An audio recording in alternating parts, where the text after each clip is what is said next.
Привет, друзья! Нас зовут Бонстики. Мы решили искупаться в коле.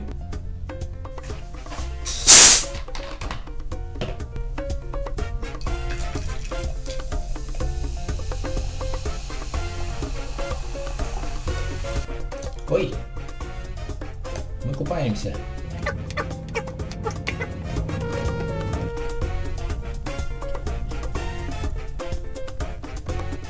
Ну что, бонстики утонули, выделили плесень.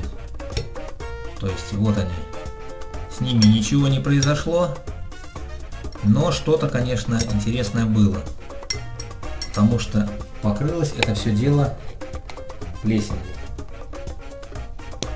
Видите, да? Вот она.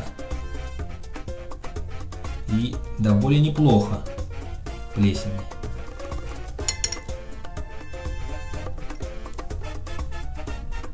Нормальный такой кусочек. Вот такой вот опыт.